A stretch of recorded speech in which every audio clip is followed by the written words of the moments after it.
TDP నేత మాజీ మంత్రి సోమిరెడ్డి చంద్రమోహన్ రెడ్డిపై కేసు నమోదు చేశారు. ఎన్నికల్లో సోమిరెడ్డి నగదు పంపిణీ చేసిన ఆరోపణలతో రిటర్నింగ్ అధికారి చిన్న ఓబులేష్ ఫిర్యాదు చేయడంతో సోమిరెడ్డిపై పలు సెక్షన్ల కింద పొదలకూరు పోలీసులు కేసు నమోదు చేశారు.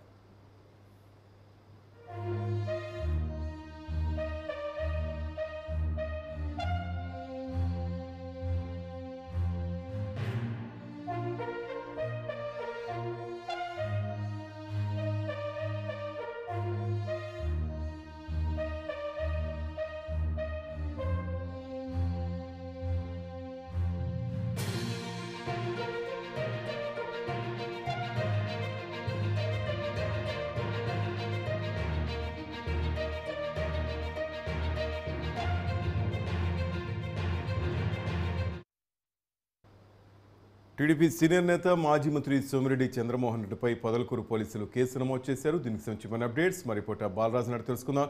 బాలరాజు చెప్పండి. శ్రీనివాస్, మాజీ మంత్రి టీడీపీ పొలిట్ బ్యూరో సభ్యులు సోమిరెడ్డి చంద్రమోహన్ రెడ్డి ఎన్నికల నిబంధనలను ఉల్లంఘించారంటూ పొదలకూరు పోలీసులు నిన్నటి రోజున కేసునైతే నమోదు చేశారు. అయితే ఈ కేసుకు సంబంధించిన పూర్తి వివరాలను చూసినట్లయితే గత నెల 11వ తేదీ ఎన్నికల ప్రచారానికి వెళ్ళినటువంటి సోమిరెడ్డి చంద్రమోహన్ రెడ్డి బిరదవోలు పంచాయతీలోని చెర్లోపల్లి ఎస్సీ కాలనీలో పర్యటిస్తున్న క్రమంలో ఆ గ్రామంలో ఉన్నటువంటి కొందరు ఎస్టీ వాసులందరూ కూడా ఆయనకు సమస్యలను చెప్పుకుంటున్న క్రమంలో కొంతమంది చిన్నపిల్లలు అక్కడ చెప్పులు లేకుండా తిరగడం చూసినటువంటి సోమిరెడ్డి చంద్రమోహన్ రెడ్డి వారికి చెప్పులు కొనించాలంటూ కూడా సాధారణంగా అక్కడ ఉన్నటువంటి మహిళలకు ఆ డబ్బులు అయితే ఇవ్వడం జరిగింది. అయితే ఆ డబ్బులు ఇచ్చినటువంటి వీడియోలన్నింటిని కూడా చిత్రీకరించినటువంటి బయటికి రావడం, ఆ చిత్రీకరించిన వీడియోల మీద కూడా కాకాని గోవర్ధన్ రెడ్డి అప్పట్లోనే ఎన్నికల కమిషన్ కు ఫిర్యాదు చేశారు. అయితే 12వ తేదీ ఫిర్యాదు చేసినప్పటికీ అప్పట్లో కూడా దీనిపై విచారణ జరిగింది.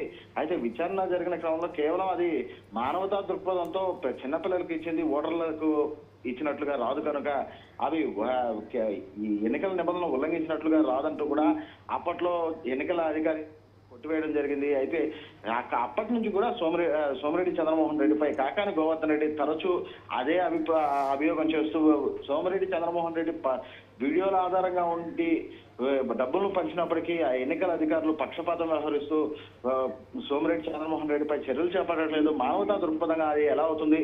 ఎన్నికల కమిషన్ నిబంధనలు ఉన్న క్రమంలో ఆయన డబ్బులు పంచడం, దాంతోపాటు అక్కడ ఉన్నటువంటి ఓ వృద్ధ మహిళలకు కూడా మందుల కోసం డబ్బులు ఇవ్వడం, ఇవన్నీ కూడా ఎన్నికల కమిషన్ నిబంధనలు ఉల్లంఘించినట్లే వస్తుంది. కానీ మానవతా దృక్పథం అంటూ ఎన్నికల అధికారులు తోసిపుచ్చడం కేవలం పక్షపాత చర్యగా అంటూ కూడా కాకాని గోవర్ధన్ రెడ్డి పలు దఫాలు దీనిపై మీడియా సమావేశాల్లో కూడా మాట్లాడే పరిస్థితి ఉంది. అయితే ఎట్టకేలకు నిన్న జరిగినటువంటి విలేకరుల సమావేశంలో కాకాని గోవర్ధన్ రెడ్డి ఇప్పటికైనా సోమిరెడ్డి చంద్రమోహన్ రెడ్డిపై చర్యలు చేపట్టకపోతే తాను కోర్టుకు వెళ్లేందుకు కూడా సిద్ధపడతానని, కోర్టుకు వెళ్లి ఎన్నికల అధికారులపై ఫిర్యాదు చేయడం ఖచ్చితంగా జరుగుతుందని అంటూ ప్రకటించిన నేపథ్యంలో నిన్నటి రోజున అయితే పొదలకూరు పోలీసులు దీనిపై కేసు అయితే నమోదు చేశారు. Srinivas, thank you Balaraju.